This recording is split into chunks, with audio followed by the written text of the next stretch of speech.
The city was called Onyx, a place of glass towers, silver streets, and endless grey skies. No people walked the streets, only silent machines moved, cleaning and transporting in perfect order. The citizens lived inside pods, each in a small room connected to the stream, a world of perfect dreams. In the stream, they could be anyone, go anywhere, have anything. The machines provided everything: food, cleanliness, and endless contentment. The conductor, a central intelligence, managed every detail, choosing dreams, feelings, and lessons. The goal, a world without pain, chaos, or questions.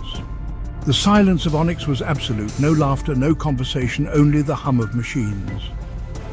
The people floated through artificial days, never knowing the real world outside their pods. They did not feel rain or sun, only the unchanging perfection of the stream. The city was a machine, and its people were its dreaming heart. This was the only reality they had ever known, and for most, it was enough. I lived in pod 734. My life was the stream. Today I climbed a crystal mountain under a warm, perfect sun. My friends were always happy, always agreeing. I had never known anything else. But then the mountain flickered, the sun went dark. The air tasted like metal.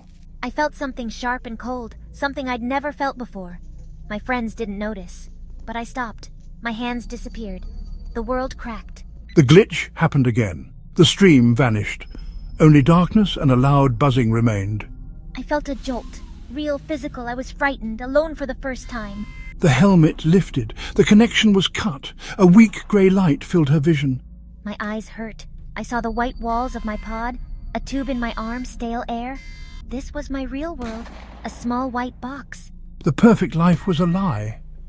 The glitch was not in the dream was the glitch. I was awake, and nothing would ever be the same. For the first time, she questioned everything, and that was the true beginning. I sat up. My body was weak, heavy, unfamiliar. Fear, real fear, filled me. In the stream, there was no fear. She took a breath. It was work, not automatic. The air was cool, dry, real. Each breath made me more awake, more present. The world outside the stream was solid, demanding my attention. The silence was absolute, only her breath and heartbeat. I looked around.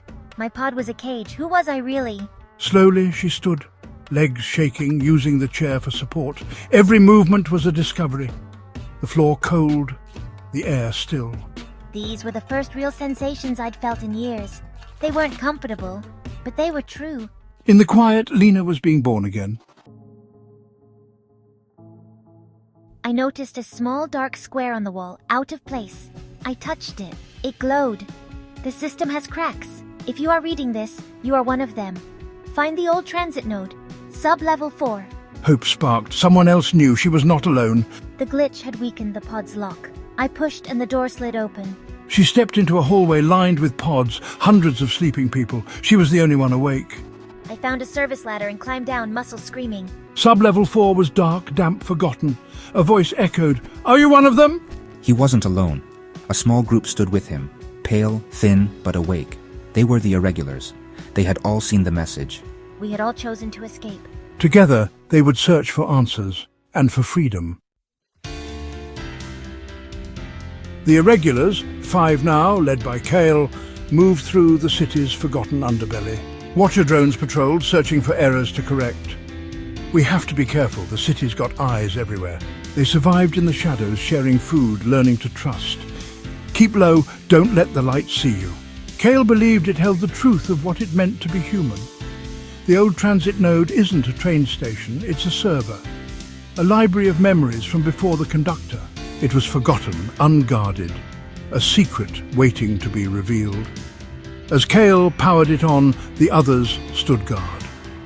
After days of searching, we found it. A small, dark room behind a rusted plate. In the center, a dusty computer terminal. The terminal flickered to life. Kale typed, and the screen filled with messy, real images. I saw a family laughing in the sun, children playing in the rain, friends dancing, people arguing and forgiving. These feelings, they're so much bigger than anything in the stream. The node held thousands of memories: joy, pain, love, freedom.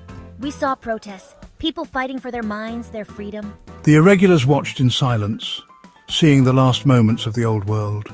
I finally understood what had been stolen. The right to feel, to choose to be human. The conductor had protected them from pain, but also from life. The perfect world was a prison. The memories were the key. The truth was not to be hidden, but shared. We had to wake the others. The time for silence was over. They would risk everything for a chance at freedom and for hope. An alarm blared. The machines had found them. Red lights flashed. Watcher drones closed in. It's over. They'll take us back. Return to your pods. Return to contentment. The conductor's voice was calm, promising safety. For a moment, I wanted to go back. But then I saw the memories. The laughing child, the protesters. No, we can't let them erase this. The memory node was still connected to the city's network. Kale, can you broadcast this? Can you send these memories into the stream? We'll hold the door. Do it, Lena. While the others blocked the door, Kale and Lena worked at the terminal. I chose the first memory, the laughing family, then friends dancing, then a child's birthday. I would send them hope, a question. Kale hit the final command. The signal went out. Across Onyx, perfect dreams flickered. For a moment, real memories broke through. Most returned to sleep. But for some, a seed of curiosity was planted. What was that? What was that feeling? The irregulars escaped into the city, uncertain if their message worked. But as they looked out at the silent city, they felt hope. They were awake, and they were not alone.